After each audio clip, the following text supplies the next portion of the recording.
บ่ลำบากนะมัน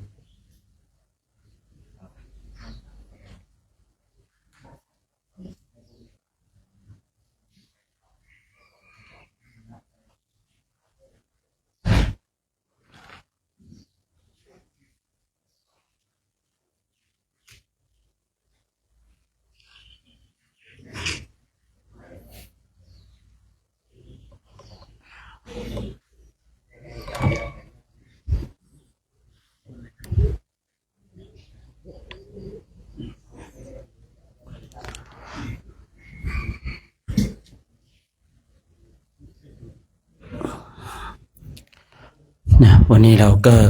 ได้เห็นแรงศรัทธาของคณะสัตยาติโยมเพราะว่ามีความเชื่อมั่นในเรื่องของทานเชื่อมั่นว่าผลของทานมีจริงในการทำบุญสุนทานนั้นเป็นเหตุให้ชีวิตมีความสุขทั้งในโลกนี้และโลกหน้าในโลกนี้ก็ดีโลกหน้าก็ดีแต่เราเป็นผู้ที่ได้สะสมซึ่งบุญกุศลบุญกุศลนั้นเป็นสิ่งที่ขนขวายเราเห็นแรงศรัทธาของญาติโยมก็บ่งบอกว่าคนเหล่านี้ท่านเหล่านี้มีความเชื่อมั่นในเรื่องของทานบารมีพุทธศาสนาสอนเรื่องบุญเรื่องกุศลในเบื้องต้นที่สุดของศาสนาแล้วคือสอนเรื่องของการภาวนาคราวนี้เราท่านทั้งหลายเนี่ยได้ออกจาริกไปตามสถานที่ต่างๆเราก็จะได้เห็นผู้คนเขามีนิสัยอย่างไรมีอัธยาศัยอย่างไรมีความเชื่อมั่นอย่างไรมีอยู่ปีหนึ่งเดินไปมีโยมถามมากันเนี่ยพระจริงกับพระปลอมเหมือนกันนะมากันเป็นร้อยครับผมโยมก็โทรมาถามกลัวว่าจะเป็นพระปลอมออกมาหากินว่างั้นนะผมก็โยมอยากรู้จริงปลอมโยมก็มาดูก็แล้วกัน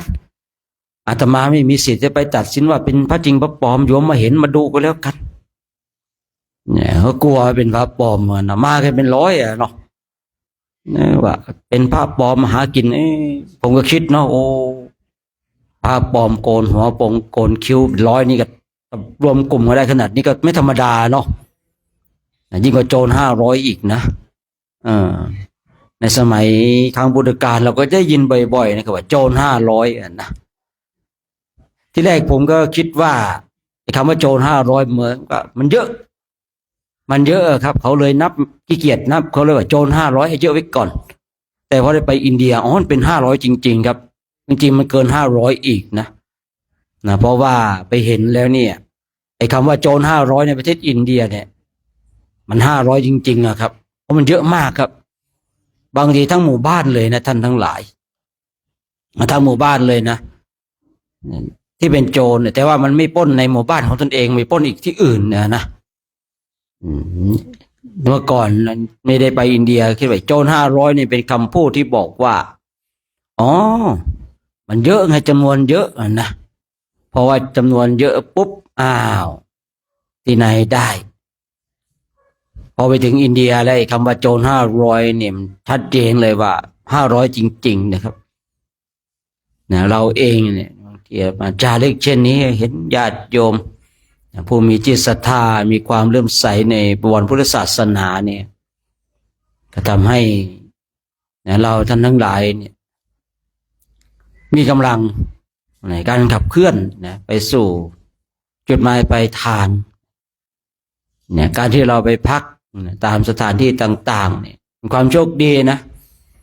เพราะว่าทางเจ้าวาดก็ดีทางคณะสัตยาติโยมก็ดีพ่อหลวงก็ดีเนี่ยผู้นำชุมชนที่มีส่วนเกี่ยวข้องก็ดีเนี่ยช่วยกันประชาสัมพันธ์บอกกล่าวที่ทางเหนือเราว่าแขกแก้วมาเยือนแขกแก้วมาเยือนพระนี่เหมือนกับแขกแก้วมันเป็นแขกมาเยือนแขกแก้วมาเยือนทั้งถิ่นเราแล้วนะท่านได้มาฝึกฝนท่านได้มาอบรมท่านได้มาบ่มนิสัยมาจาริก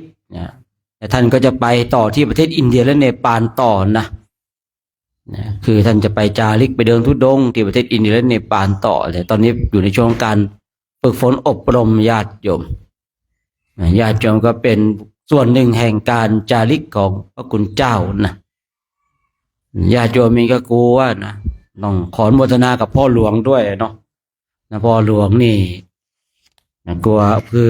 ไม่ต้องไปบินไกลหรอกนะมาเดี๋ยวประกาศชักชวนญาติโยมมาที่วัดนี้ก็ได้นะโมทนากับโยมพ่อหลวงด้วยนะที่ได้อนุเคราะห์คณะพระภิกษุสงฆ์ในโครงการจาริกธรรมตามรอยบาทพระศาสดาวัดดอยเทพนิมิตรเนี่ยแล้วก็ยังมาใส่บาตรแล้วยังมาช่วยกันคัดแยกคัดอาหารนะเพราะว่าอันไหนที่เป็นของแห้งอันไหนที่เป็นของสดเนี่ยเราก็จะได้คัดแยกช่วยกันนะบ่งบอกถึงความสามัคคีในชุมชนบ่งบอกถึงความสามัคคีในคณะนะบ่งบอกว่าได้ผู้นำที่ดีไปอีกที่หนึ่งแต่ไม่บอกหมู่บ้านเขานะโยมนะเนี่ยไปที่หนึ่งนะคืออาตมาภาพอยากจะให้มองดูถึงผู้นำนะให้ไปบอกผู้นำเนี่ยพระท่านไปติดต่อว่าวันพรุ่งนี้นะจะมีพระมาพักให้พ่อหลวงช่วยประกาศหน่อยพ่อหลวงเมาลืมประกาศโยมแต่พ่อหลวงบ้านเราเนี่ยโอ้โหพระรู้ข่าวพระมาเนี่ยประกาศเลยนะชักชวนถวายน้ำปานะชักชวนถวายนะหลายๆสิ่งหลายๆอย่างเลยเนี่ยเนี่ยผู้นำดีผู้นำชุมชนดีนะไปที่หนึ่งพ่อหลวงมัวแต่เมานะญาติโยมเขาก็ไม่รู้เลยนี่ทำไมไม่บอกกล่าวกันวะน่ะเขาก็บอกมีคนว่าโอ้ยพ่อหลวงมัวแต่เมาว่านะอาตมาก็คงจะคุยเรื่องพ่อหลวงเมาจนอาตมาตายนั่นแหละนะจำแม่นไงนะ แล้วก็พ่อหลวงบ้านเรานี่ก็ดีมากเลยนะคือชื่นใจเนาะชื่นใจที่ชักชวนบอกกล่าวนะบางคนก็รู้ข่าวทางที่เขาลงตามกลุ่มต่างๆคือโยมพี่กุ๊กไก่เนี่ยติดตามแล้วก็คอยถามผมว่าถึงไหนแล้วก็จะลงประชาสัมพันธ์ผมถามโยมหลายๆท่านนะรู้ข่าวได้ไงดูตามกลุ่มต่างๆที่เขาลงไปโยมพี่กุ๊กไก่อยู่ลำปางนะครับอยู่ลำปางติดตามนะคอยช่วยเหลืออยู่นานโคแล้วนะรู้ข่าวพระก็ลงตามกลุ่มต่างๆญาติโยมก็เลยได้เห็นภาพของพระภิกษุสงฆ์บ้างนะฉะนั้นก่อนที่เราจะได้รับพรจากคณะพระสงฆ์อีกครั้งหนึ่งเดี๋ยวเรามาสวดมนต์กันสักนิดหนึ่งญาติโยมเนาะเอาบุญเอากุศลก็ได้เกิดจากการสวดมนต์นะคือเราสวดแม้แล้วก็นั่ง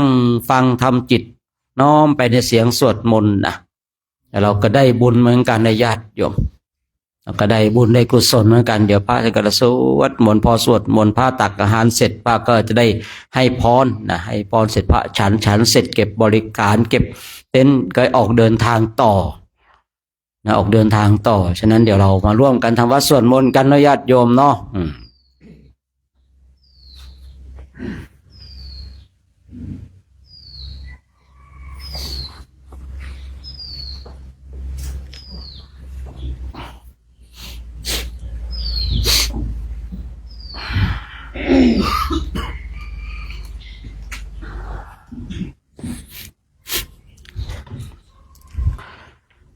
ต่อไปเราจะได้กราบพระพร้อมกันเนาะพร้อมกันแล้วกราบเ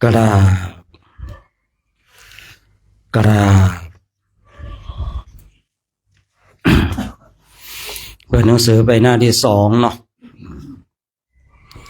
หน้าที่2นะทางเดิน7 สายนะเนี่ยนี่เราจะเลือกเส้นทางในการเดินของเราเนี่ยเรามีเส้นทางในการเดิน7 สายด้วยกันเนี่ยเราจะไปสายไหนก็เดี๋ยวเราลองมาดูกันดีกว่าเนาะคนเราทุกคนจะเดินทางนั้นจะต้องรู้จุดหมายปลายทางที่จะเดินเสียก่อนว่าเป้าหมายที่จะเดินทางนั้นอยู่ที่ไหนและการที่จะไปได้นั้นต้องเดินทางโดยวิธีใด ต้องเตรียมตัวเพื่อจะเดินทางไปโดยความไม่ประมาทไปอย่างยิ้มแย้มแจ่มใสมีความพร้อมสำหรับการเดินทางชีวิตของเราเมื่อตายทำลายขันธ์แล้วมีทางเดินเจดสายเท่านั้นคือหนึ่งทางไปนิพพานทางนี้ไปเพราะเจริญสติปัฏฐานสี่หรือเจริญวิปัสสนากรรมฐานสองทางไปพรหมโลกสายนี้ไปเพราะอำนาจฌานผู้จะไปต้องเจริญสมถกรรมฐานจนได้บรรลุปฐมฌานเป็นต้นจึงจะไปได้สามทางไปสวรรค์6 ชั้นสายนี้ไปเพราะมหากุศลเช่นให้ทานฟังธรรมเรียนธรรมสร้างโบสถ์วิหารวัดวาอารามทอดกฐินผ้าป่าสร้างสะพานหรือสาธารณประโยชน์เช่นมาฆมานพธรรมิกาอุบาสกเป็นตัวอย่างสี่ทางไปมนุษย์สายนี้ไปเพราะศีลห้ากรรมบท15ทางไปเป็นสัตว์เดรัจฉานสายนี้ไปเพราะโมหะคือความหลงเช่นพระติสสะหลงจีวรตายไปเกิดเป็นเลนเป็นต้นถูกทางนี้ไปเป็นเปรตอสุรกายสายนี้ไปเพราะโลภะคือความห่วงสมบัติเจ็ดทางไปนรกสายนี้ไปเพราะโทสะคือความโกรธเมื่อเรารู้ทางเดินเช่นนี้แล้วก็ควรตรวจดูและวางแผนเลือกทางเดินเอาเองเถิดเพราะชีวิตนี้น้อยนักอะระหังสัมมาสัมพุทโธภควาพระผู้มีพระภาคเจ้าเป็นพระอรหันต์ดับเพลิงกิเลสเพลิงทุกข์สิ้นเชิงตรัสรู้ชอบได้โดยพระองค์เองพุทธังภวันตังอภิวาเท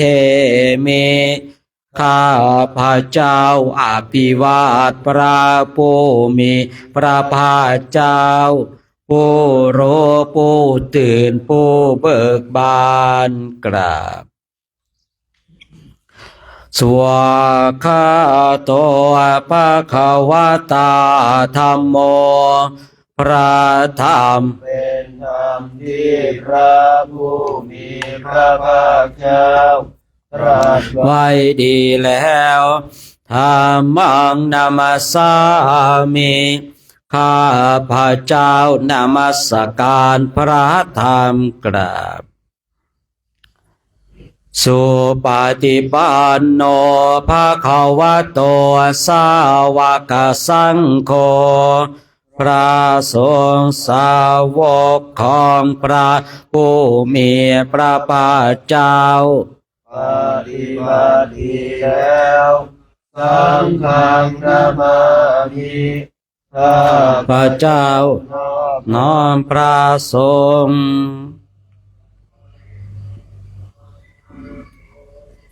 หันดามยังบุตตสาปะคะวะโตบุปภากนามการังกโรมะเสนะโมตัสสะภะคะวะโตอะระหะโตสัมมาสัมพุทธัสสะนะโมตัสสะภะคะวะโตอะระหะโตสัมมาสัมพุทธัสสะนะโมตัสสะภะคะวะโตอะระหะโตสัมมาสัมพุทธัสสะขอนอบน้อมแด่พ พระผู้มีพระภาคเจ้าพระองค์นั้น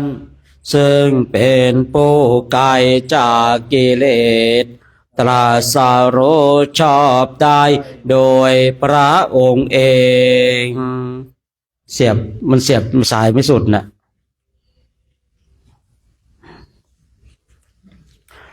เดี๋ยวเปิดหนังสือไปที่หน้า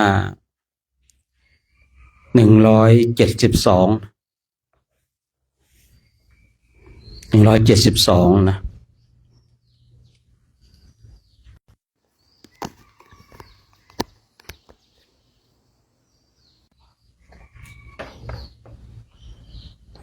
อันนี้ไม่ติดอันเนี้ย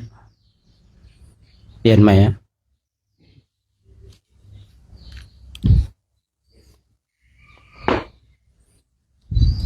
เปลี่ยนอันใหม่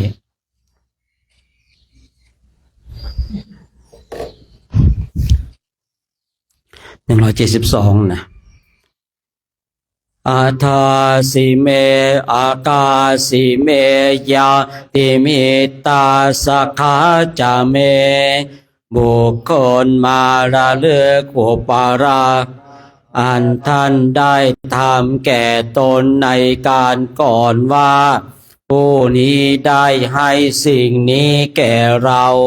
ผู้นี้ได้ทำกิจนี้ของเราผู้นี้เป็นญาติเป็นมิตรเป็นเพื่อนของเราดังนี้เพตานังทักขิทัจจาบุพเพกตมโนสรังก็ควรให้ทักษิณาทานผู้ที่ละโลกนี้ไปแล้วนาหิรุณนางวาโสโกวายาวันปาริเทวนาการร้องไห้ก็ดีการเศร้าโศกก็ดีหรือการไหลรำพันอย่างอื่นก็ดีบุคคลไม่ควรทีเดียวเปนานามาทายากะ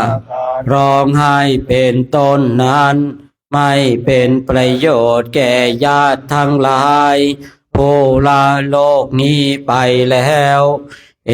วังติทันติญาตโยญาติทั้งหลายย่อมอยู่อย่างนั้นอายัญจะโกทาขินาทินนาก็ทักษิณาทานอันท่านให้แล้วคำหิสุปฏิทิตาประดิษฐานไว้ดีแล้วในสงฆ์อิคารตังหิตายาสนาดโสอุปการปฏิย่อมสำเร็จประโยชน์เกื้อกูลแก่ผู้ละโลกนี้ไปแล้วนั้นตลอดกาลนานตามฐานะโสยติธรรมโมจะยังนิทัสสิโตญาตินี้นั้นท่านได้แสดงให้ปรากฏแล้วเปตานปูจาจักตาอุลาลาและบูชาอันยิ่งท่านก็ได้ทำแล้วแก่ญาติทั้งหลายผู้ละโลกนี้ไปแล้วอารัญจาภิกขุนามโนปาทินังกำลังแห่งภิกษุทั้งหลายชื่อว่าท่านได้เพิ่มให้แล้วด้วยตัวมาเหหิตยังปกันติบุญไม่น้อยท่านได้ขวนขวายแล้วดังนี้แลเสียงมันไม่ได้ออกจากไมค์น่ะ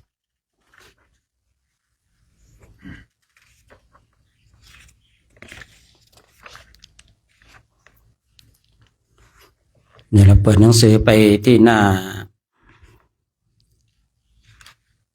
แป๊บหนึ่งนะหน้าที่171นะอายุโตภรโททิโร ผู้มีปัญญาให้อายุให้กำลังวันนะโทปฏิภาณโทให้วันนะให้ปฏิภาณสุขัสสะทาตาเมธาวีผู้มีปัญญาให้ความสุขสุขังโสอธิคันจติยอมได้ประสบสุขอายุงทัตตวาพระรังวันนางสุขันจะปฏินาโทบุคคลผู้ให้อายุวันนาสุขะและปฏิภาณที่ขายุยาสวะพวนติยาตยาตัวปปาชติติบังเกิดในที่ใดๆย่อมเป็นผู้มีอายุยืนมียศในที่นั้นๆดังนี้เดี๋ยววันนี้เราอาราธนากรรมฐานกันสักหน่อยเนาะก่อนที่เราจะได้ถวายภัตตาหารกันนี่อาราธนากรรมฐานหน่อยพุทธาราธนานังธรรมาราธนานังสังฆาราธนานังอาปามาโนพุทโธอาปามาโน โนธัมโมอาปามาโนมานี่เด้ นะโมพุทธายะ มันไม่ได้ออกจากไมค์ตัวนี้มันออกจากรับเสียงแล้วปรับไมค์ตั้งค่า USB มามันไม่ได้ออกจากนั้นใช้ตัวนั้นเราตั้งค่า USB นะ ไว้ โมเมนะโทสังโฆเมนะโทพุทธบูชาธัมม บูชาสังฆบูชานิพพานาปัจจโยโหตุข้าพระเจ้าทั้งหลายขออาราธนาคุณ พระพุทธคุณพระธรรม คุณพระสงฆ์อันหาประมาณที่ได้ มาเป็นที่พึ่งที่ระลึกถึงจงช่วยอภิบาลรักษากายวาจาใจของข้าพระเจ้าทั้งหลายให้ตั้งมั่นอยู่ด้วยธรรมเจริญไปด้วยธรรมพร้อมทั้งให้เจริญด้วยสติปัญญาญาณ เข้าถึงธรรมอันเป็นเครื่องพ้นทุกข์ให้ถึงซึ่งสันติสุขเป็นผู้รู้ผู้ตื่นผู้เบิกบานด้วยไพบูรย์ทุกประการและจงยังประโยชน์ถึงพร้อมทั้งส่วนตนบุคคลอื่นชีวิตอื่นอันเป็นเพื่อนทุกข์เกิดแก่เจ็บตายด้วยกันทั้งหมดทั้งสิ้นตลอดกาลนานเธอ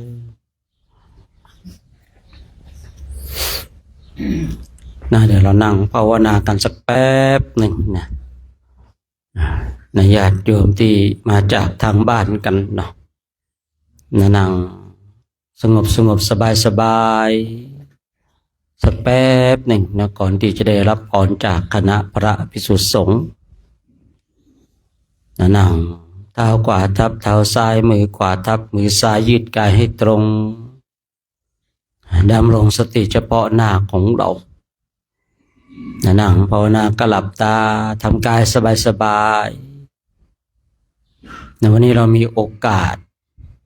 ได้เห็นสมณะได้เห็นผู้ที่ฝึกฝนอบรมถือว่าเป็นมงคลอันสูงสุด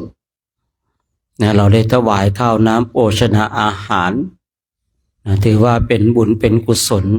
ของเราท่านทั้งหลายเราพูดกันตามตรงญาติกันก็ไม่ใช่คนรู้จักก็ไม่ใช่แต่เราก็เชื่อมั่นในเรื่องของทานผลแห่งทานบารมีว่าเมื่อเราทำสิ่งที่ชอบประกอบในธรรมแล้วบุญเหล่านี้สิ่งที่เราทำก็จะเป็นการเพิ่มพูนกำลังให้กับตัวของเราให้เรามีความสุขชีวิตของเราเกิดมาเป็นคนเหมือนกันแต่ว่าการเป็นอยู่แตกต่างกันออกไป นั่นก็เป็นเพราะว่าบุญกุศลเป็นเครื่องสนับสนุนเป็นเครื่องส่งเสริมนะเรามีโอกาสได้เกิดมาเป็นมนุษย์นะมีโอกาสได้เกิดมาพบเจอพระพุทธศาสนานะเป็นความโชคดีแล้วท่านทั้งหลายนะยิ่งเรามีความเลื่อมใสศรัทธาในพุทธศาสนานี่เป็นความโชคดีอันสูงสุดนะที่พระพุทธเจ้าของเรานะพระองค์ได้ทรงตรัสนะการเกิดมาเป็นมนุษย์ได้แสนยากแสนลำบากเกิดมาแล้วจะได้พบเจอพระพุทธเจ้าก็แสนยากแสนลำบากเมื่อพระพุทธเจ้าแล้วจะได้ยินได้ฟังคำสั่งสอนได้ออกปฏิบัติธรรมก็ยากเข้าไปอีกแต่ณเวลานี้เราท่านทั้งหลายถึงพร้อมนะถึงพร้อมด้วยตัวของเราเอง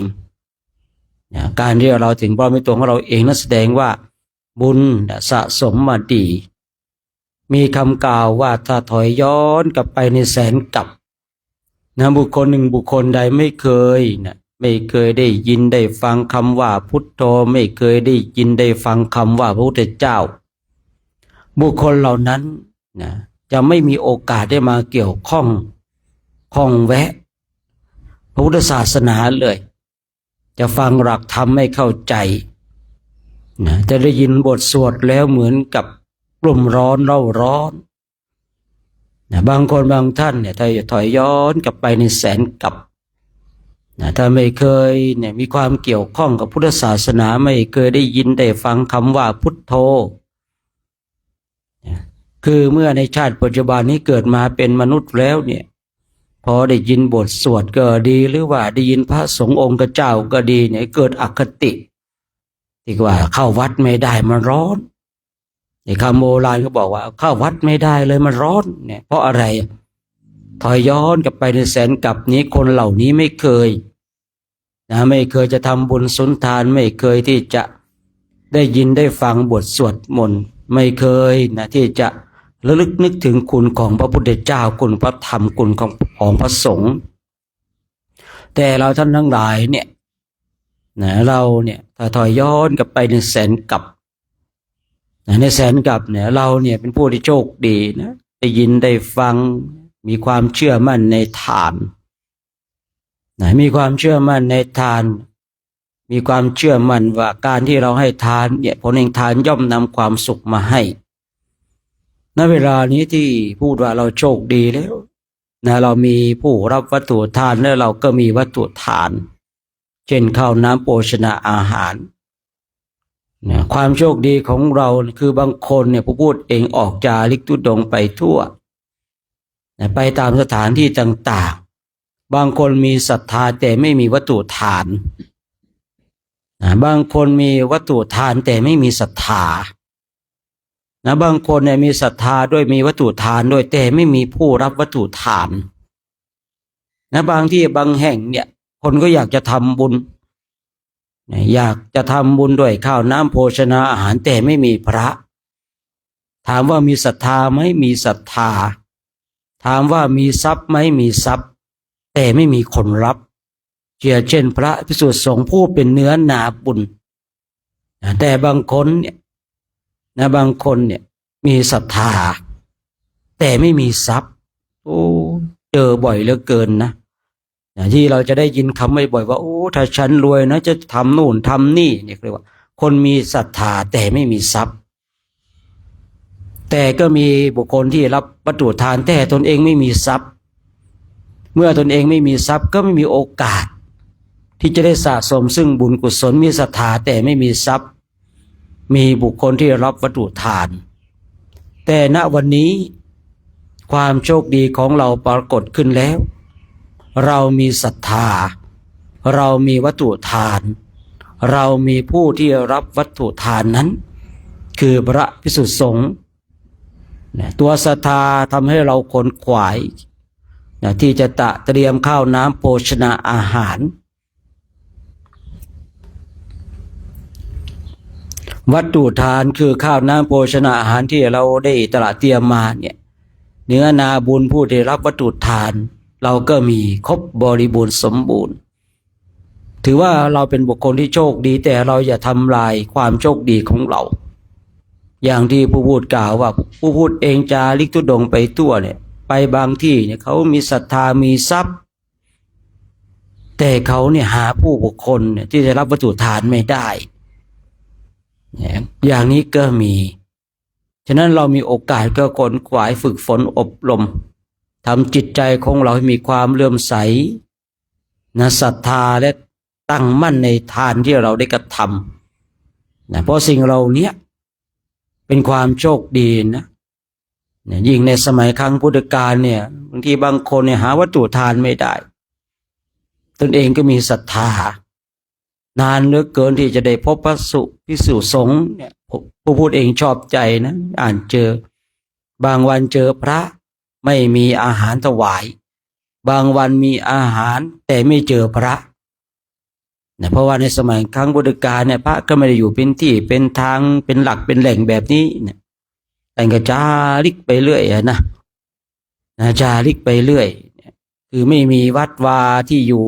ประจำเหมือนกับในยุคปัจจุบันมีก็มีไม่กี่แห่งเท่านั้นเองแต่โดยส่วนมากก็ไม่มีที่จะเป็นหลักแหล่งเป็นเครื่องยึดเหนี่ยวทางด้านจิตใจของคณะศรัทธาญาติโยมเหมือนเช่นในปัจจุบันนี้แต่ละหมู่บ้านก็มีวัดมีพระเป็นความโชคดีแต่ในสมัยครั้งพุทธกาลเนี่ยถ้าไม่ใช่เมืองหลักๆถ้าไม่ใช่วัดเชตวันถ้าไม่ใช่บุพารามของนางวิสาขาถ้าไม่ใช่วัดเชตวันเนี่ยถ้าไม่ใช่วัดมหาวันอย่างเงี้ยก็จะไม่มีพระก็จะมีตลอดนอกนั้นก็สถานที่ต่างๆเนี่ยแทบจะหาพระไม่ได้คนในสมัยครั้งพุทธกาลเลยไม่ค่อยได้ทำบุญเพราะว่าบางวันเนี่ยมีวัตถุทานแต่ไม่มีพระพอคุยถึงเรื่องนี้ก็นึกถึงเทพธิดาองค์หนึ่งที่ชื่อว่าราชเทพธิดาเทพธิดานี้ก่อนหน้านั้นเนี่ยเป็นหญิงที่คอยเฝ้านาของคนอื่นรับจ้างว่างั้นเถอะเป็นบุคคลที่ยากจนเข็นใจทรัพย์นี่ก็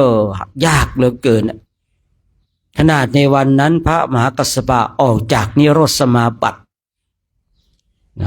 บุคคลที่ออกจากนิโรธสมาบัติเนี่ยบุคคลหนึ่งบุคคลใดได้ทำบุญด้วยก็จะมีบุญมากมีอานิสงส์มากสามารถเป็นเศรษฐีได้ภายใน7 วันด้วยปรารถนาสิ่งใดก็จะสำเร็จทุกประการในวันนั้นเองพระมหากัสสปะออกจากนิโรธสมาบัติตรวจดูวันนี้จะไปโปรดใครดีเห็นนางทาสีนี้อยู่ในค่ายของตนเองเมื่อเห็นแล้วก็ตรวจดูนางที่มีศรัทธาไหมตรวจตัวนางมีพระมหากัสสปะก็ไปยืนไปนางทาสีเห็นแล้วก็เห็นแล้วเกิดความศรัทธานานเหลือเกินที่เราจะได้เห็นพระสงฆ์นานเหลือเกินที่เราจะได้ทำบุญในเรือนของเรามีอะไรบ้างอย่างเรายังมีข้าวน้ำโภชนาแต่ทาสีนี้เนี่ยหาข้าวก็ไม่เจอนะเพราะเป็นคนยากจนเข็นใจจะหาขนมนมเนยก็ไม่มีค้นไปค้นมาไปเจอข้าวตอกสาลีไปเจอข้าวตอกนะนึกว่าเอาข้าวตอกนี้ก็แล้วกันใส่บาตรให้กับพระมหากัสสปะเมื่อใส่บาตรปุ๊บพระมหากัสสปะก็ให้พรนางนี้ก็ตั้งจิตว่าขอให้ข้าพเจ้าเป็นส่วนหนึ่งแห่งธรรมที่ท่านได้รู้ได้เห็นดูเถอะนางผู้ที่เข้าเฝ้านาไม่ได้ปรารถนาความร่ำรวยเลยนะไม่ได้ปรารถนาในสิ่งที่เป็นสมบัติอันเป็นทิพย์แต่นางนี้ตั้งจิตปรารถนาว่าขอให้เป็นส่วนหนึ่งแห่งธรรมที่ท่านได้รู้ได้เห็นคือต้องการบรรลุธรรมนั่นแหละเมื่อนางอธิษฐานเสร็จพระมหากัสสปะก็เดินไปนางก็ดีอกดีใจนะวันนี้โชคดีแล้วเป็นโชคอันดีเป็นลาภอันประเสริฐเหมือนกับเราท่านทั้งหลายในวันเนี้ยโชคดีแล้วที่เจอพระสงฆ์องค์ข้าเจ้ากันนางท้าวสีนี้ก็ดีใจกระโดดโลดเต้นด้วยปิติเกิดคนเนี่ยปิติโกรธนี่มันมีอาการที่ คือพูดง่ายๆว่าแปลกประหลาดไปบางคนก็นั่งยิ้มบางคนก็กระโดดโลดเต้นบางคนก็ร้องไห้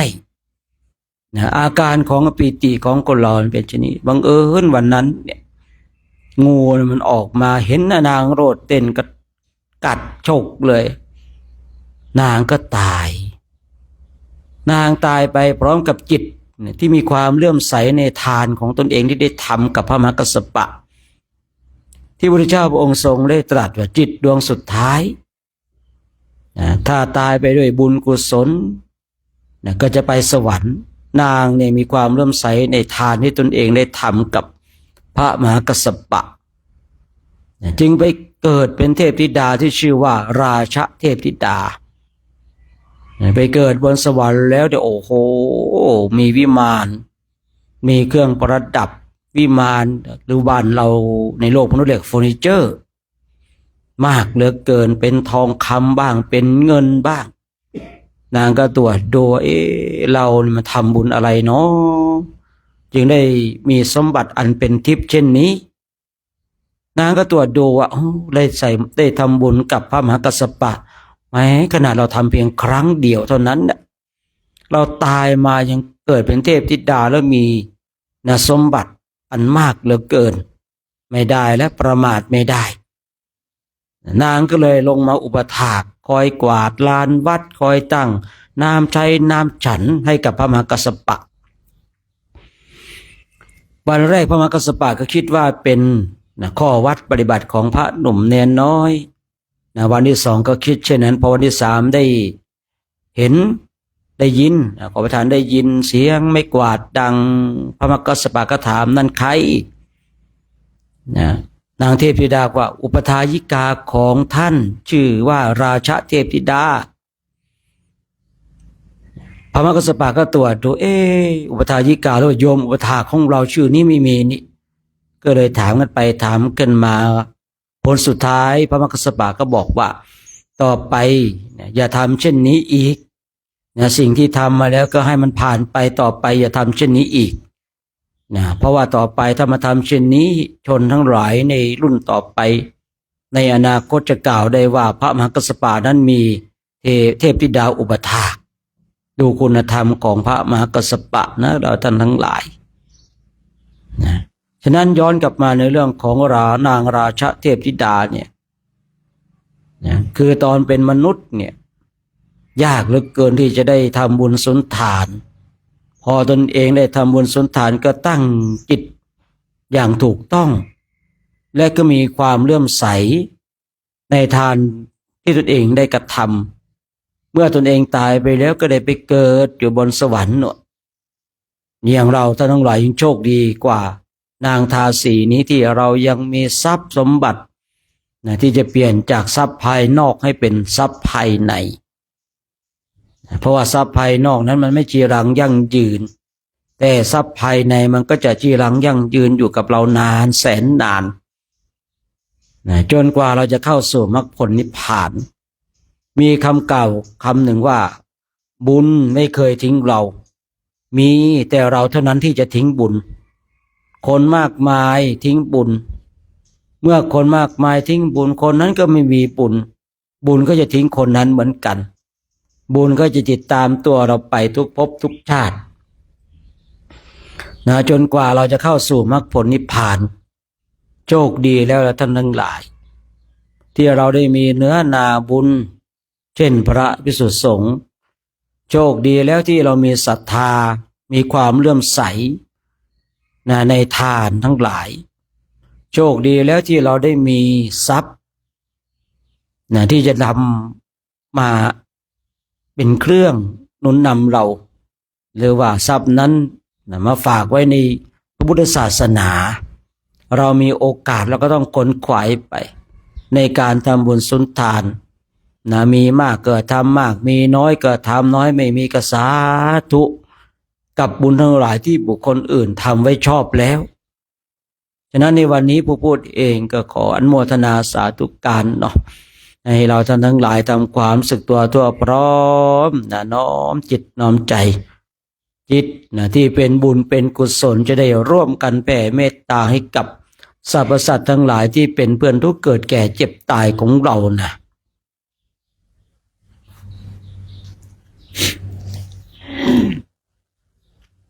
สัพเพ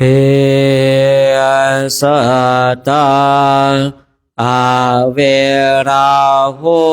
นตุขอสรรพสัตว์ทั้งหลายทั้งปวงที่เป็นเปื้อนทุกข์เกิดแก่เจ็บตายด้วยกันทั้งหมดทั้งสิ้นจงเป็นสุขเถิดอย่าได้มีเวรต่อกันและกันเลยอาพยาปาชาโหนตุจงเป็นสุขเถิดอย่าได้เบียดเบียนซึ่งกันและกันเลยอานิคาโหนตุจงเป็นสุขเถิดอย่าได้ความทุกข์กายทุกข์ใจเลยโสขีอัตตานังปริหะลันโตจงมีแต่ความสุขกายสุขใจรักษาตนให้รอดพ้นจากทุกโทษเวรภัยอันตรายทั้งปวงจงทุกทั่วหน้าเถิดกาตังปุญญาภารังไมหังสัพภาคีภาวันตุเตขอสรรพสัตว์ทั้งหลายทั้งปวงเหล่านั้นจงเป็นมีส่วนได้เสวยผลบุญที่ข้าพระเจ้าทั้งหลายได้บำเพ็ญแล้วนี้เถิดเดี๋ยวเรากราบพระพร้อมกันเนาะ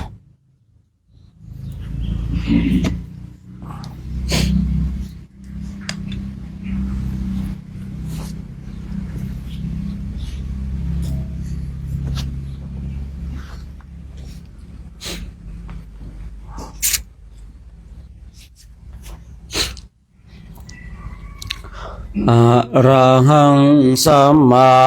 สัมพุทโธภะคะวาพุทธังภะคะวันตังอะภิวาเทสวากขาโตภะคะวะตาธัมโม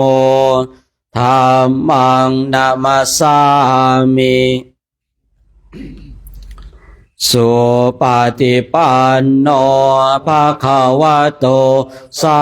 วกสังโฆสังฆังนามามิมหาตาปิตุโคนังอาหังวันทามิคุโรอุปชาอาจาริยาคุณังอาหังวันทามิครับนิมนต์เนาะวันนี้กลุ่มไหนญาติโยมก็รอแป๊บหนึ่งเนาะเดี๋ยวรอพระท่านไปตักอาหารแล้วก็รับพรเนาะนั่งตรงนั้นก็ได้โยมนะเดี๋ยวพระท่านเดินไปทางนี้นะนั่งอยู่ตรงนั้นก็ได้เตรียมน้ำหยาดเด้อต้องให้ตั้งนั้นใหม่อ่ะเสียงมันไม่เข้าอ่ะตั้งเลยนั้นไหนนั่นนะวันเมื่อกี้ผมทำไอ้นั่นน่ะเสียงมันไม่ใช่เสียงออกเสียงมันออกจากรอบข้างไม่ได้ออกจากไม้มันดังแต่ว่าไม่ได้ออกจากไม้ตั้งตัวนี้กะตัวสายตัวเย็บตัวโทรศัพท์เนี่ย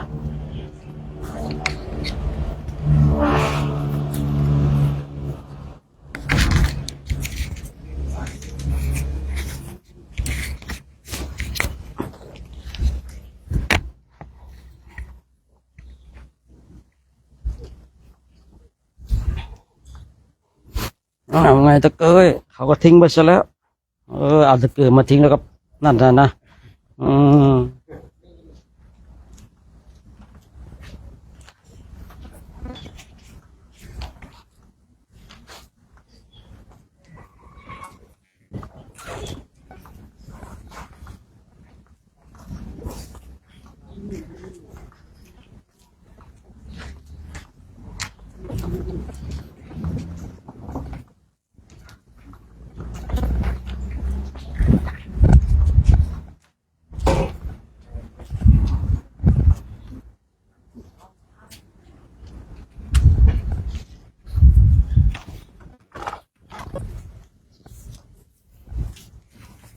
วันนี้ก็ญาติโยมทุกคนเนาะมาร่วมอนุโมทนาบุญกุศลกันนะวันนี้ก็คณะพระอริยสงฆ์ก็กำลังพิจารณาอาหารกันในวันนี้เนาะวันนี้ก็พระอริยสงฆ์ก็พิจารณาอาหารวันนี้คณะสัตยาติโยมในชาวหมู่บ้านดอนชัยเนาะเลยมาร่วมกันทำบุญกุศลมาร่วมกันเลยทำสิ่งต่างๆที่ดีนะนั้นญาติโยมทุกคนก็มาร่วมอนุโมทนาบุญกันญาติโยมทุกคนก็มาร่วมอนุโมทนาบุญกุศลมาบุญเป็นสิ่งที่ขวนขวายบุญเป็นสิ่งที่ต้องกระทำเนาะทำในชาตินี้ดีที่สุดนะต้องไปทำในชาติหน้าชาติไหนนะทำในชาตินี้แหละทำตอนนี้ดีที่สุดนะทำตอนนี้ดีที่สุดไม่ต้องไปทำตอนอื่นนะทำตอนที่มีโอกาสเนี่ยดีที่สุดทั้งหลายนะ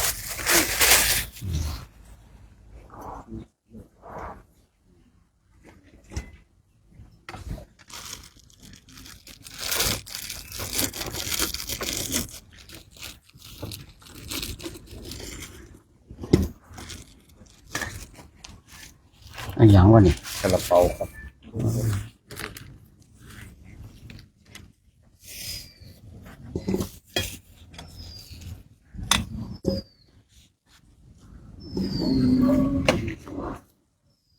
วันนี้ข้าวมันกันเนี่ย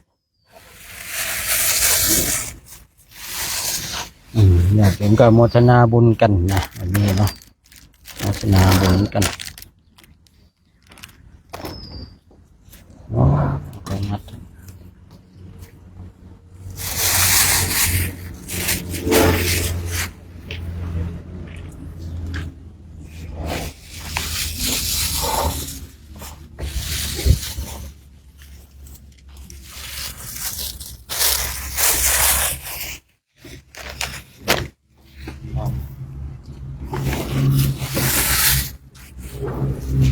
วันนี้ญาติโยมก็ได้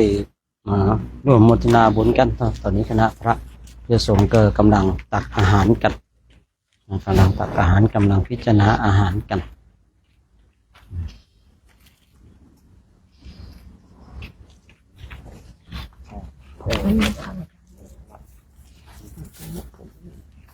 ใช่ตัวนี้นี่ฮะตัวนี้ตัวเจ็ดต้องตั้งค่า GOT เลยนะมันนั่นแหละตรงนี้มันอยู่ตรงนั้น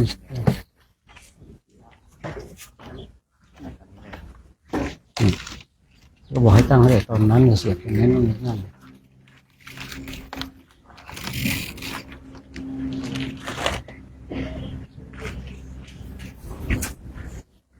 ญาติโยมทุกคนเนาะร่วมโมทนาบุญกันนี่พระสงฆ์ก็กำลังตักอาหารกันวางตักอาหารกำลังพิจารณาอาหารเดี๋ยวก็จะได้เดินทางต่อแล้วนะฉันเสร็จก็จะได้เดินทางต่อวันนี้ได้หลายคนหลายท่านด้วยกันพระสงฆ์ก็ได้พิจารณาอาหารกันเนาะพิจารณาอาหารกันความโชคดีนะความโชคดีของเรากัน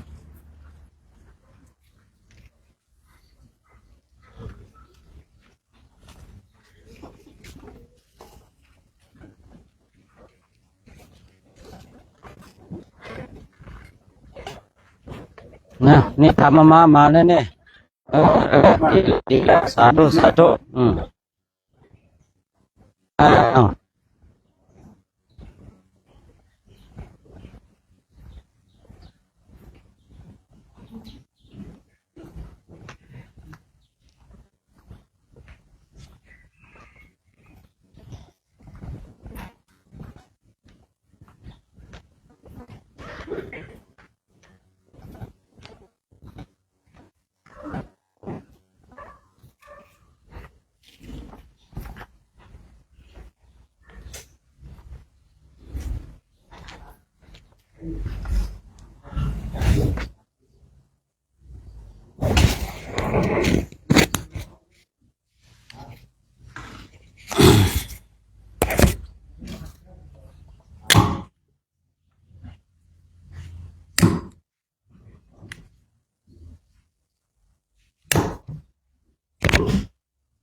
วันนี้ก็ต้องขออนุโมทนากับญาติโยมทุกคนทุกท่านเนาะ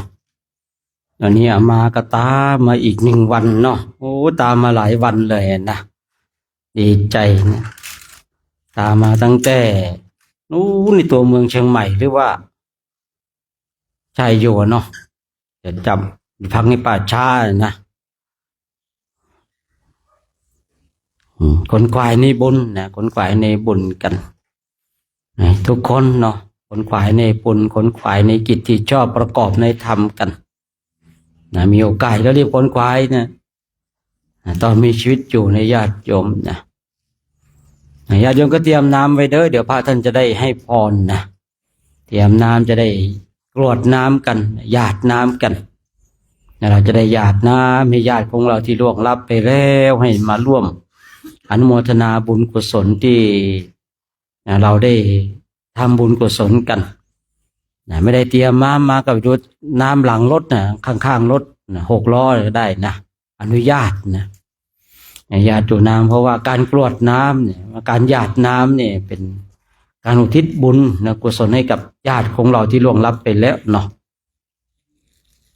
เพราะว่าญาติของเราบางทีเนี่ยคอยรับส่วนบุญจากเราเช่นญาติของพระเจ้าพิมพิสารเนี่ยที่ทำบุญแล้วลืมอุทิศบุญให้กับญาติของตนเองเป็นเหตุในญาติของตนเองต้องมาร้องร้องคร่ำครวญเพราะว่าพระเจ้าพิมพิสารทำบุญแล้วไม่ได้อุทิศบุญให้ญาติของตนเองฉะนั้นญาติโยมการทำบุญทุกครั้งเนี่ย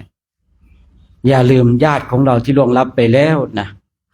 ให้ญาติของเราที่ล่วงลับไปแล้วมารับเอาบุญกุศลที่เราได้กระทำกันตอนที่พระท่านให้พรเราก็บุญกุศลที่ข้าพเจ้าได้ทำนี้นะขอ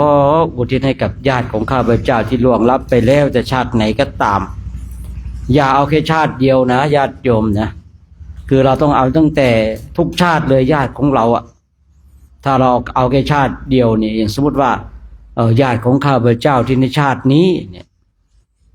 ญาติของเราที่ในชาติต่อไปที่ผ่านมาแล้วเนี่ยก็จะไม่ได้รับนะคือพวกดวงวิญญาณทั้งหลายเนี่ยคือเขา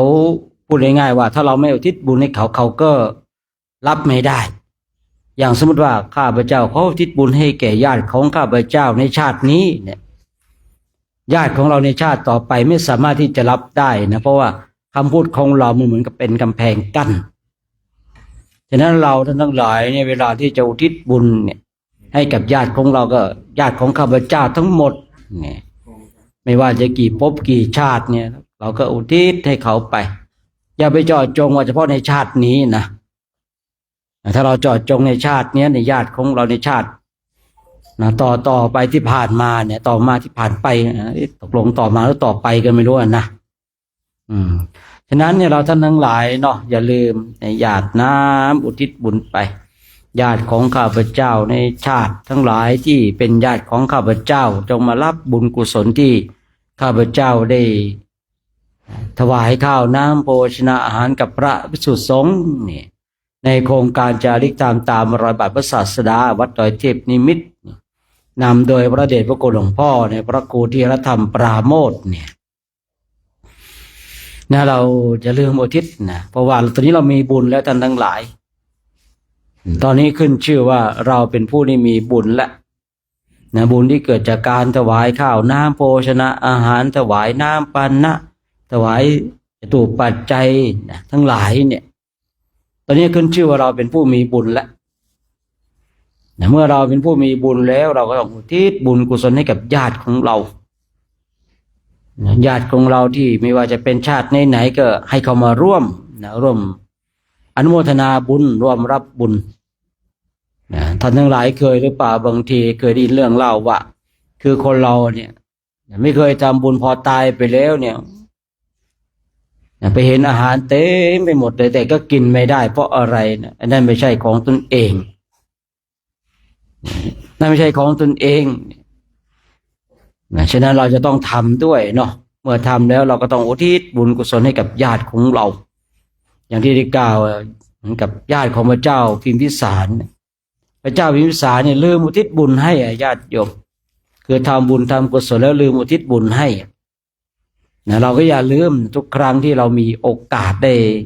สะสมซึ่งบุญและบารมีเนี่ยเราก็เอาความเป็นจริงเนี่ยนะหยาดน้ำไปกรวดน้ำไปจะลงดินหรือว่าใส่ภาชนะก็แล้วแต่เรานะขึ้นอยู่กับเราเองเนาะคือบางคนบางท่านว่าหยาดน้ำลงดินได้ไหมได้นะคือต้นตำรับจริงๆคือหยาดลงดินท่านทั้งหลายนะหยาดลงดินนะแต่ถ้าต้นตำรับในพระโพธิสัตว์นะคือจับมือ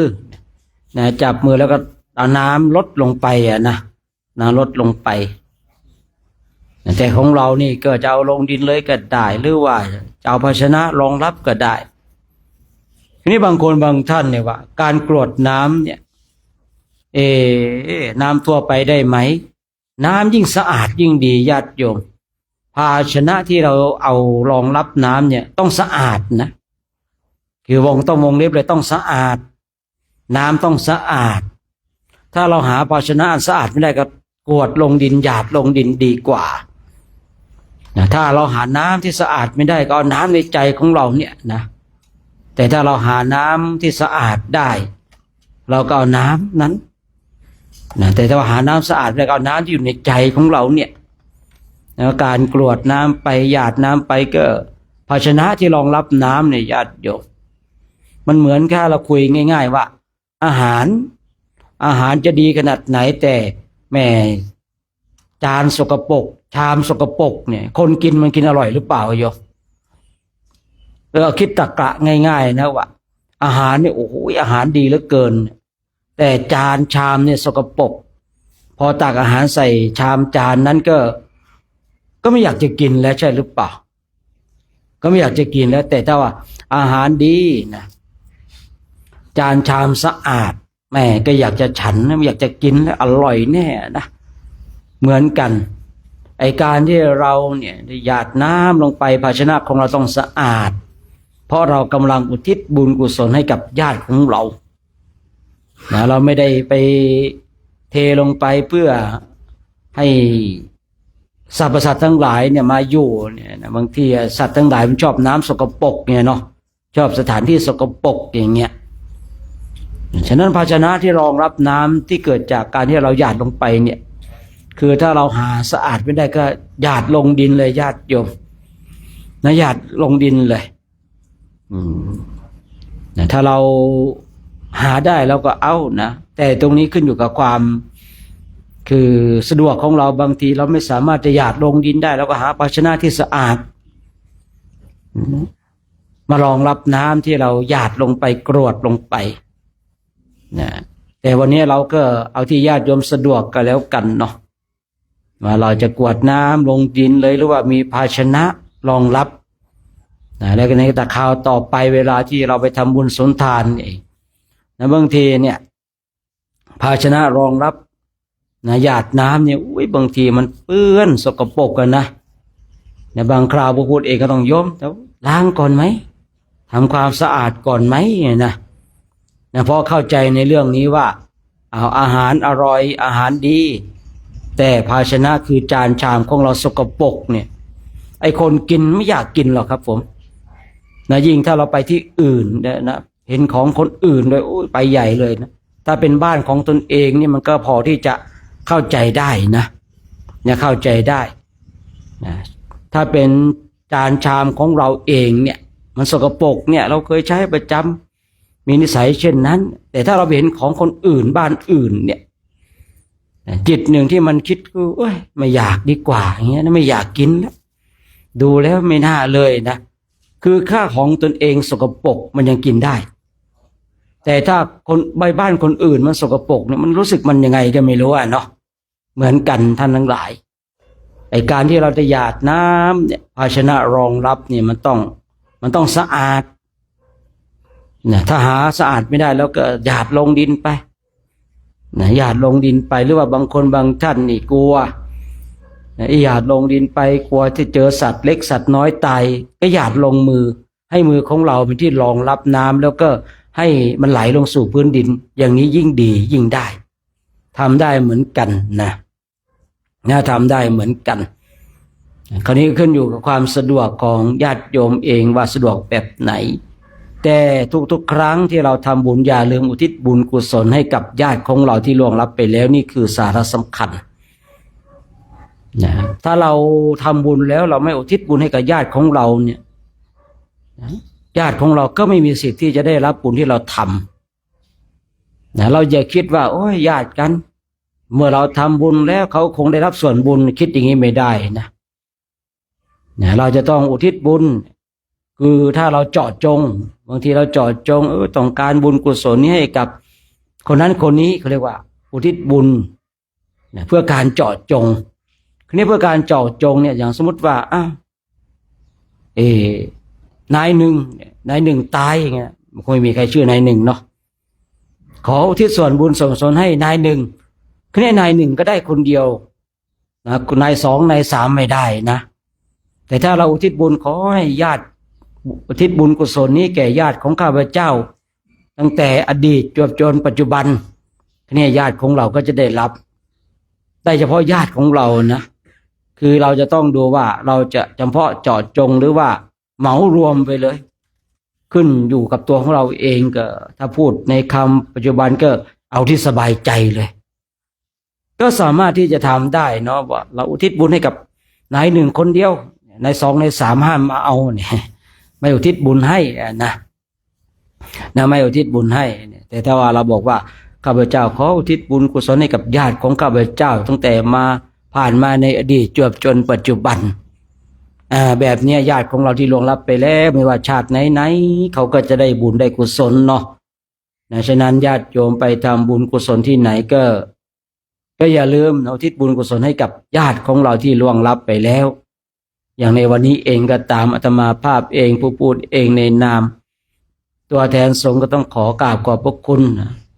ทางท่านเจ้าอาวาสเนาะแล้วก็พ่อหลวงพ่อหลวงแล้วก็คณะศรัทธาญาติโยมทุกคนทุกท่านที่อยู่ในหมู่บ้านดอนชัยก็ดีหรือว่าโยมที่อยู่หมู่บ้านอื่นๆก็ดีนะ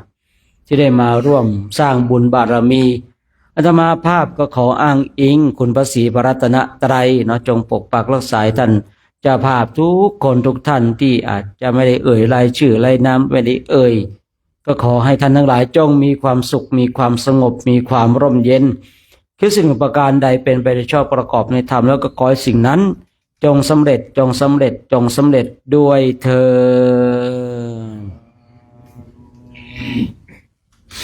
ดต่อไปเตรียมตัวรับพรหยาดน้ำกันเด้อยะถาวาริวหาปุราปาริปุเรนติสาครังเอวะเมวะอิโตทินังเปตานังอุปกัปปติอิชิตังปัจฉิตังตุมหังกิปะเมวะสมิจจันตุสัพเพปุเรนตุสังกปาจันโทปนะระโสยถามณีโชติระโสยถาวิวาจันตุสาภาโลโควินาสตุมาเตภวัตวาตาลายโยสุขิธิขายุโกภวะอภิวาทนาสิลิสานิจาวุฒาปจายโนจาตาโรธามาวาทาติอายุวันโนสุขังภาลังอายุโทปาราโททิวันนาโทปฏิภาณโทสุขาสัทธาตาเมธาวิสุขังโสอติคาชติอายุอันทาตวันสุขันจะปฏิภาณโททิคาโยยาสวาโหติยาทายาโทปปาชติเตภ วตุสาพามังคารังรักตุสาปเทวตาสาปพุทธานุภาเวนัสทาโสทิภวันตุเตภวตุสาราคันตุสาปเทวตาสาปนุภาเวนัสทาโสทิภวันตุเตภวตุสาพมังคารังรักตุสาปเทวตาสาปสังฆานุภาเวนัสทาโสทิภวันตุเตต่อไปเปิดฝาบาทหันธรรมยังธาตุปฏิโกรปัจเจเวคโนปาทังพนอมะเสยะธาปัจจยังปวาตามาดังเวตังยาทิทังทัพพาตัวตาตุปะคุณจักโกจะปัวคาโลทาตุมาทาโกตัวนิเชียวสุญโยสาปัวปานายังเต็นทัพพาโตอาชิโคชนิอิมังทิกายังปาทวังอติวิยาชิโคชนิชายาติครับนิมนต์พิจารณาอาหารนะญาติโยมทานข้าวน้ำกันเด้อทุกคนเนาะข้าวน้ำ